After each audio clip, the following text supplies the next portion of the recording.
Hello students, welcome back to LFI Educates. So in this video, we are going to start with another unit, that is Unit 2, Cells and Organisms. The topics we are going to learn today are characteristics of living organisms, microorganisms, microorganisms and decay, microorganisms and food, microorganisms and disease, plant cells, animal cells, cells, tissues and organs. We assign specific characteristics to living things, and all living things do these 7 specific characteristics. All living things can move, they can respire, they can sense, they can grow, they can reproduce, they can excrete, and they all need nutrition. Movement. This one is pretty obvious to define. It's an action causing a change of position or of place by the organism or part of it. Obviously, animals can walk, fly, things like that. People often struggle with the idea of movement in plants, but if you think about it, they can all turn their leaves towards the sun. So that's one example of plant movement, and there are others as well. Next one is respire and respiring. It's a chemical reaction in cells that break down nutrient molecules and release energy. And you might be familiar with the idea of glucose and oxygen converted to carbon dioxide and water in human and other organisms.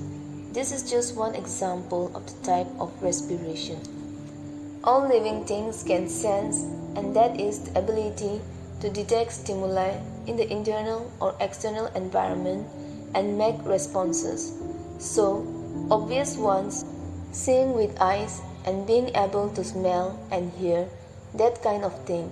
But another one in plant would be leaves knowing direction of light and gravity.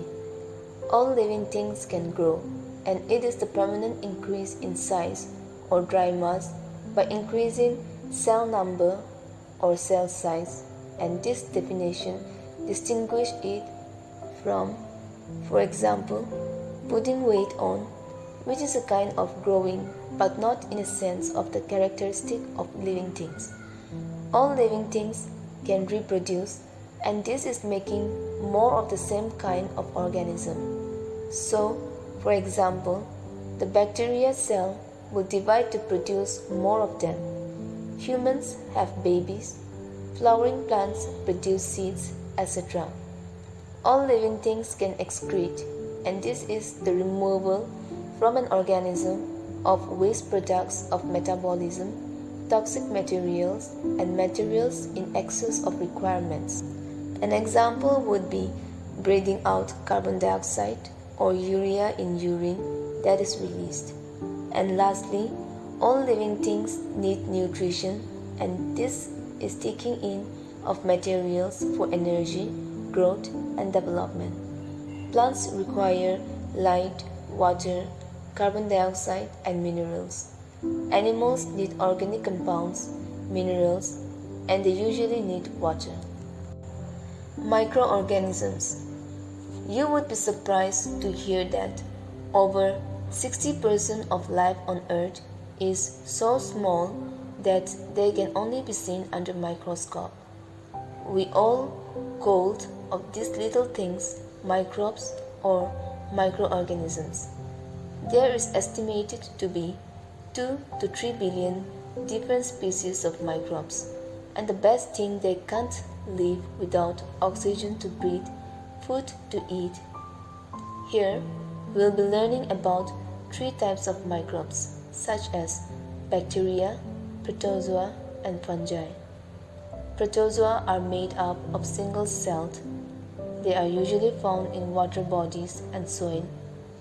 They make up the backbone for many food webs by producing nutrients for other organisms to grow. I'm sure you would have come across fungi. These are mushrooms on your pizza. They are obviously big enough to see, But there are also many types of fungi that are too small to be seen by our naked eye, like some yeast and molds. In fact, we have yeast to thank for bread that rises and fermenting some alcohol. Bacteria. These generally have bad reputation, but is actually rather unfair. Yes, some of them can be harmful, but lots of them are extremely beneficial. We have about 100 billion of bacteria cells living on our skin alone, and many more inside our digestive system. Smelly armpit, the odor is actually produced by bacteria that live there. Let us now watch a short video clip on how to culture microorganisms based on your activity 2.2.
Microorganisms and decay.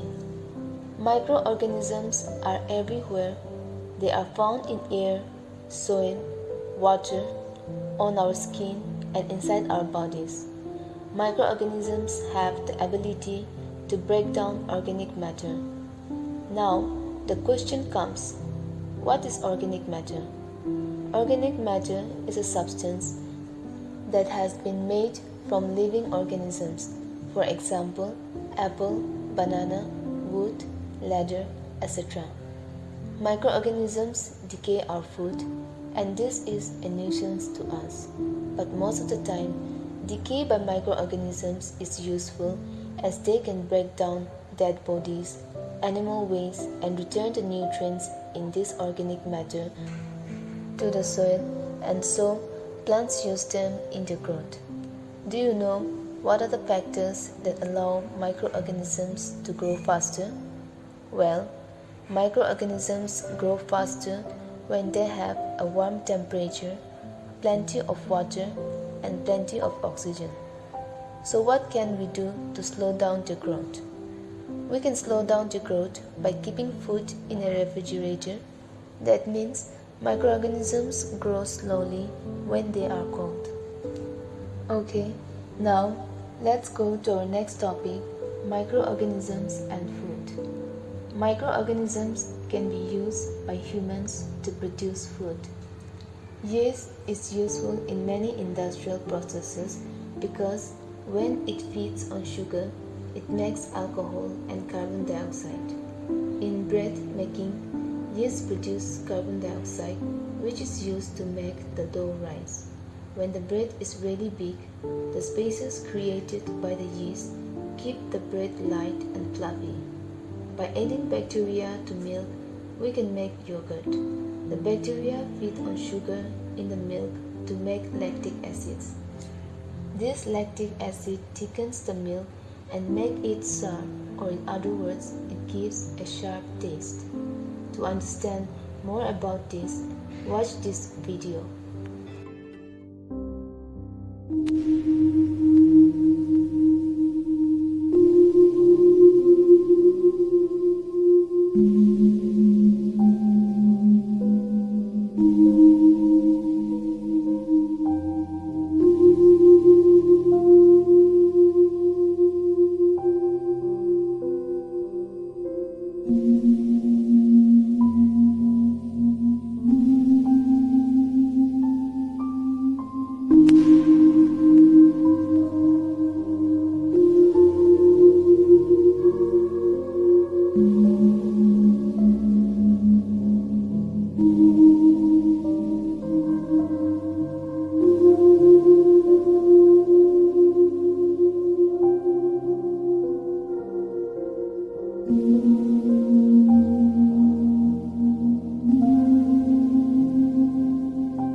Welcome to the Science Lab. Do you know what yogurt is?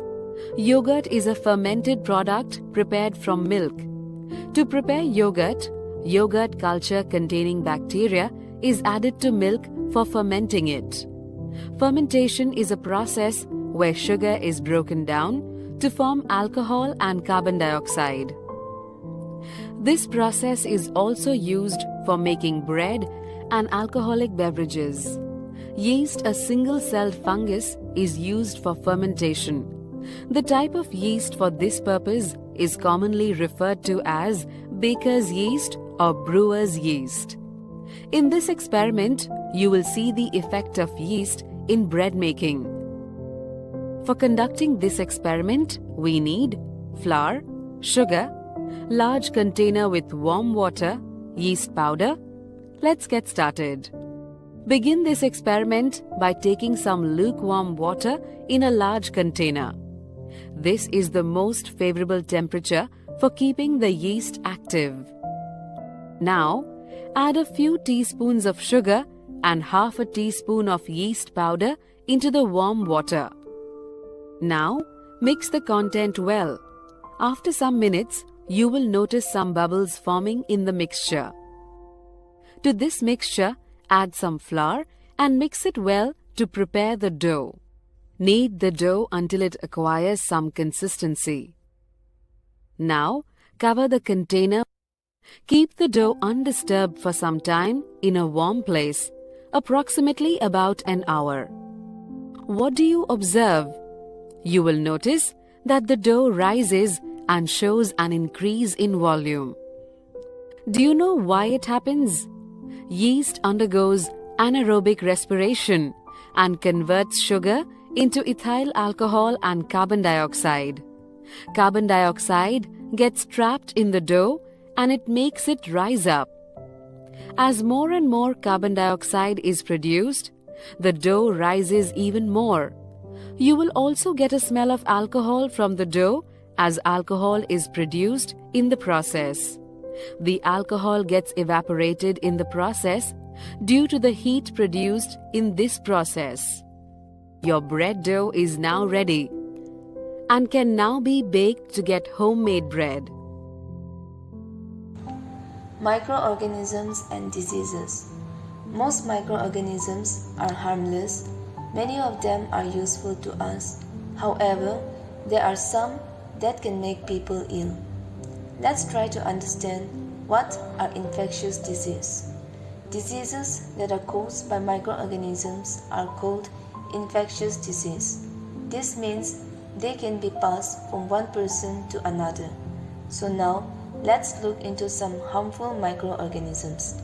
Microorganisms such as bacteria can cause diseases like tuberculosis.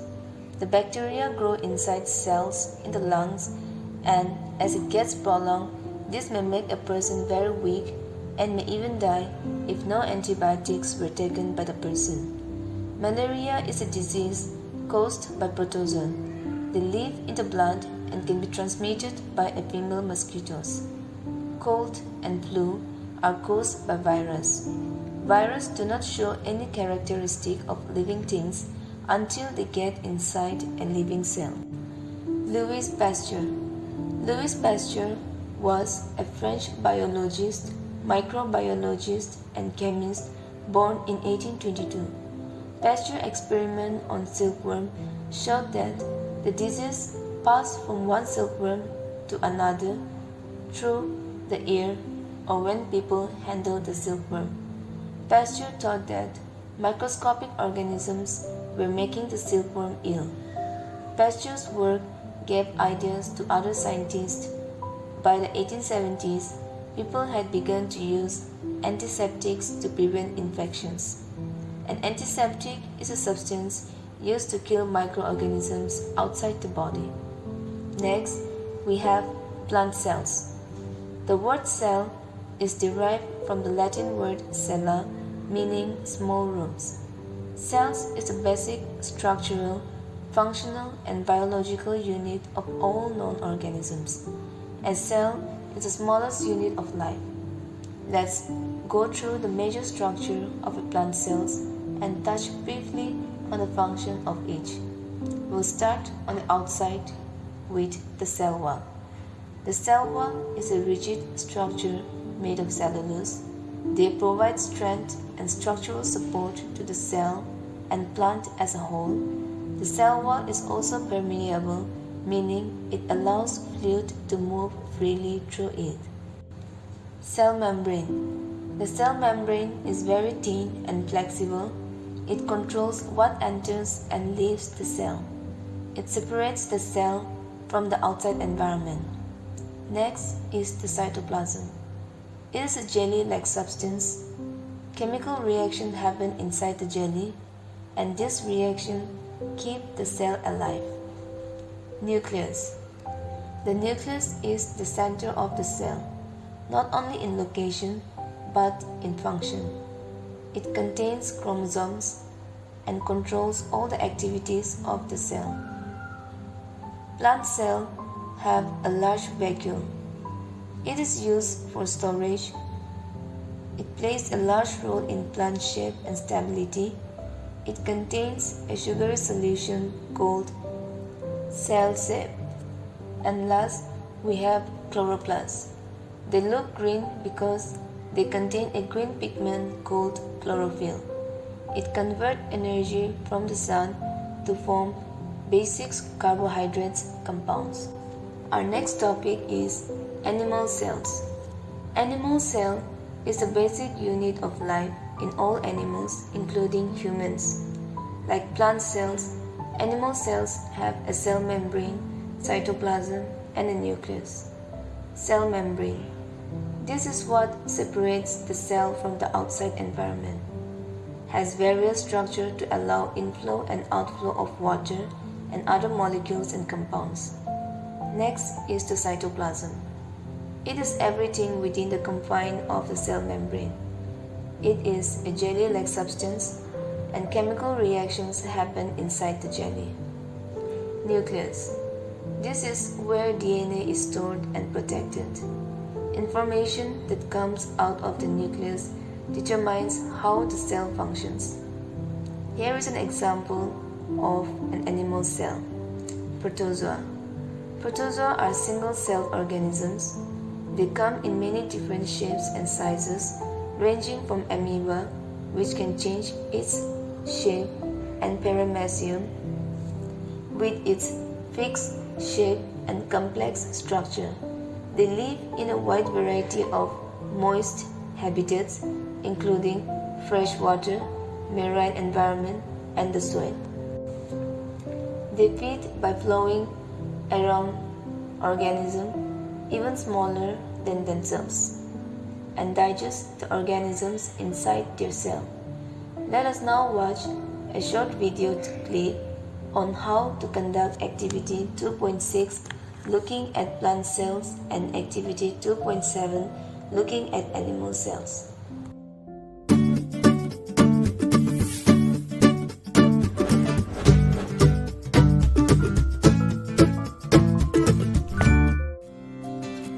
Onion and cheek cells. Onion peel. To do the experiment we require cover slip, glycerine, glass slides, onion, watch glasses, distilled water, saffron in solution, forceps, brush, needle, compound microscope, blotting paper. Procedure. Take some distilled water using a dropper and put it in a watch glass.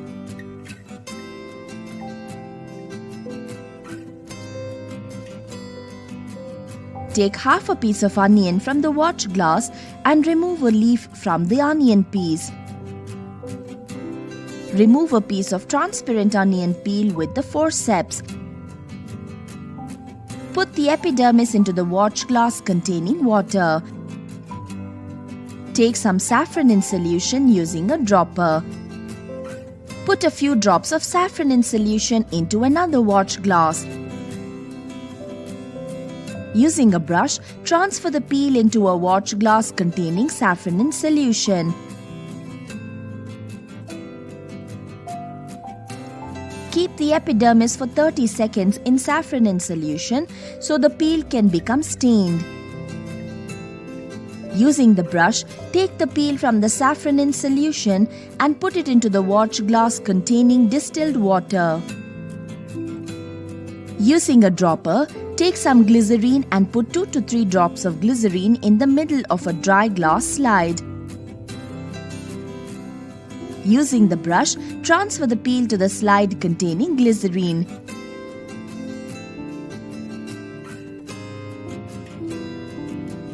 Take a cover slip and place it gently on the peel with the help of a needle. Remove the extra glycerine using a blotting paper.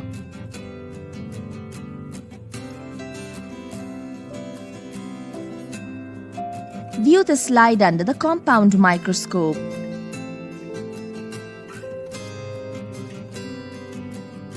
Observations. A large number of regularly shaped cells are lying side by side. Each cell has a distinct cell wall. A distinct nucleus is present on the periphery of each cell. Lightly stained cytoplasm is observed in each cell. A large vacuole is present in the center of each cell, surrounded by the cytoplasm. Conclusion. All cell walls and large vacuoles are clearly observed in all cells, and the cells in the observations are plant cells. Human cheek cells. To do the experiment we require toothpick, cover slip, methylene blue solution, glycerine, glass slide, distilled water, brush, needle, compound microscope, filter paper. Procedure. Take some distilled water using a dropper and put it in the middle of the glass slide. Take a clean toothpick and gently scrape the inner side of the cheek. Rub the scrap on the glass slide that contains water. Mix the mixture using a needle and spread it. Take methylene blue solution using a dropper and add a few drops to the mixture on the slide. After 2 to 3 minutes, remove excess water and stain using a blotting paper.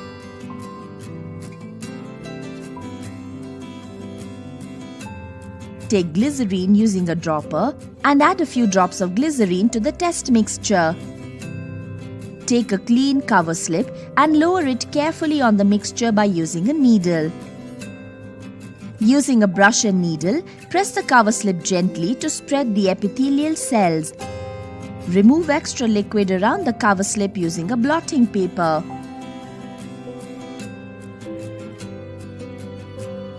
View the slide under the compound microscope.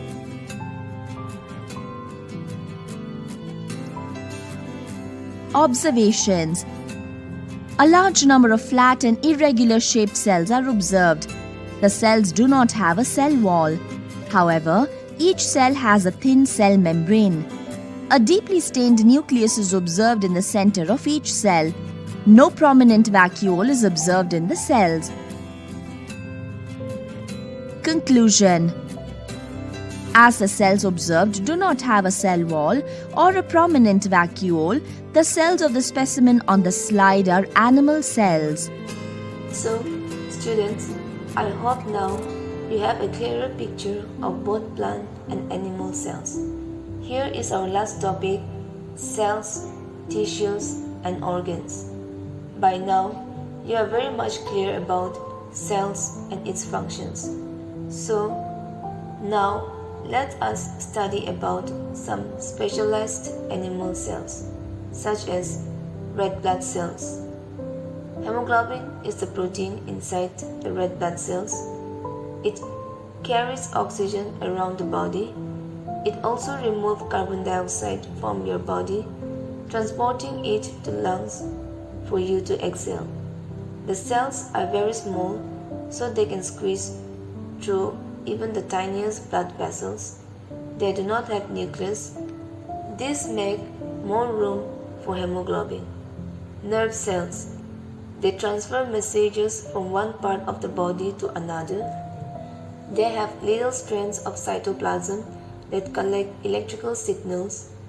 Electrical signals flow quickly along the long strand. White blood cells. They are made in the bone marrow. White blood cells are part of the body immune system.